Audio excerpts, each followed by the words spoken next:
her record. That's right. She lies. He said it. She lies.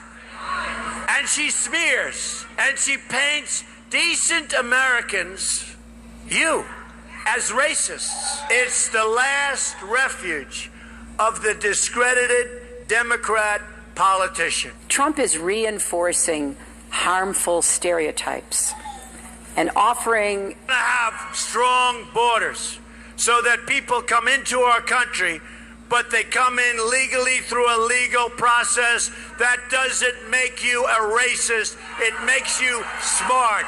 It makes you an American. Alt-right, but to back down and be defensive and look bad, not Donald Trump. My exclusive interview with WikiLeaks co-founder Julian Assange about the information he says could significantly impact Hillary Clinton and the 2016 race, and he says he'll be releasing it. And we'll also be joined by Univision anchor Jorge Ramos. We'll ask him what he means when he says Judgment Day is coming for journalists who failed to challenge Trump. It's great to see you. So in this war of words when it comes to bigotry and racism that we saw unfold today, principally by Hillary Clinton going after. Well, I'm not sure they've advanced their cause very much. I think for Clinton, the idea is first to take the focus off herself. It's been a bad week. Whenever she can go on offense and make Trump the issue, she's ahead. She knows that. And this is a good issue to do. She seized on the fact that Trump appointed as the CEO of his campaign the head of Breitbart News, which prides itself as a platform for the alt-right. And the alt-right is a pretty sort of unsavory place. Now, but we have to be a little bit careful, though, because in politics, people are always associating with others who may have a checkered past, and you can't always attribute a guilt by association. The best example is Hillary herself. She supports Black Lives Matter. She met with them, and some of the stuff they have said, they chant, they advocate is really terrible, and you wouldn't want to say she believes in that. So I think it's a big step to then attribute some of the alt-right views to Trump himself. I thought where her speech was strong is when she quoted him, like with the so-called Mexican judge, or when she mentioned the fact that when Trump was asked to disassociate himself, those were the powerful points. But the broad brush stuff, the associational stuff, I think was way over the top. On Steve Bannon, who, since he took over the Trump campaign, Trump's done a lot of outreach to the mainstream. I mean, he's given a lot of speeches that have been praised, and he's been on message quite a bit more than he was prior to that. So, she's sort of using that, some headlines to try to take down the man. So far, the man seems to have helped Trump. But I want to ask you about the Kins never fight back. For years, they have been painted by the Democrats as racist. Everything they do is racist. And he stands up there and sort of uses this to his advantage by saying, not me. Those days are done. Well, look, I like you, election cycles, the Republicans are always given that broad brush. Many of them are afraid to defend themselves. Many of them go overboard. I mean, John McCain, for example, very honorable when he ran for president. And McCain chose not to make those issues. I thought that was a mistake. I think he felt it will be in some way dishonorable, or it might be giving bad signals. I thought those were legitimate issues. But Republicans have to fight back when there is cause.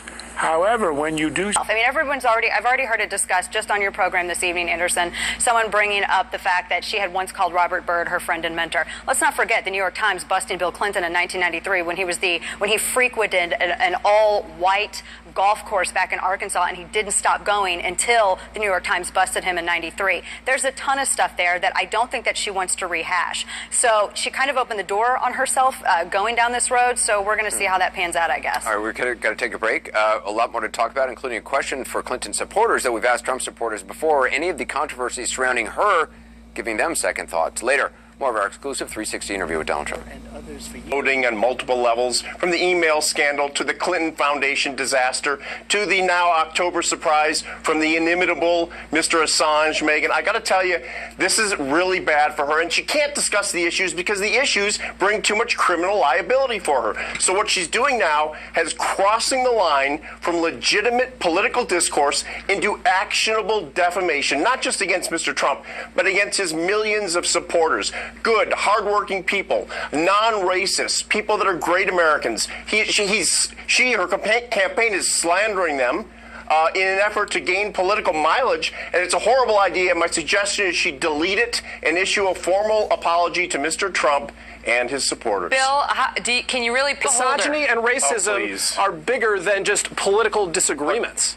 Go ahead, David. The Black Panthers in 2008 and 2012 supported Barack Obama. Does that make Barack Obama racist? I certainly don't believe so. You cannot control the people who support you. Because some knuckleheads from the KKK decide that they like Donald Trump, he doesn't agree with their positions on any level, obviously. And the Breitbart.com, you know how many people have written for Breitbart.com that actually are regular guests on Megyn's show, including me? It is not a racist website at all. Greg Gutfeld. But he was great. It has obviously changed a lot since Andrew's death.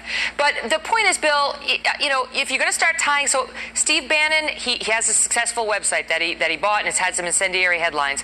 But that offers a venue for racist and misogynist language. Media Matters has taken a lot of controversial positions too. For example, they just had a headline recently that said Trump is a terrorist recruiting tool. Guess what? That's a controversial thing to say to probably about half the country. So let's just stick to the issues as the criticism, CIA Bill. says that, and that it's the sexist Democrats against don't women. agree with. But listen, here's my question to you, Yeah, Bill. because Democrats fundamentally stand against misogyny. They fundamentally stand against racism. Well, that's a good position. And Donald Trump does as well. But Thank listen, you very much. Which Breitbart I don't know does if not you've take. noticed. Okay, wait, I'm going to let you pick. Why is it comical that a Republican wants to reach out to African Americans and has a lot of African Americans on his team that are helping in this outreach program? It's comical because Democrats hate the reality that Republicans now are attracting African Americans, have their best interests in mind, have jobs in mind, and lower incarceration in mind, but it really drives Democrats nuts. Okay. And I think that's awesome. He's not Hillary Clinton's going to bring African Americans 4 more years of. Oh, it's so mean how they do that. That's in the control room. It's not me. I could have kept it going for hours.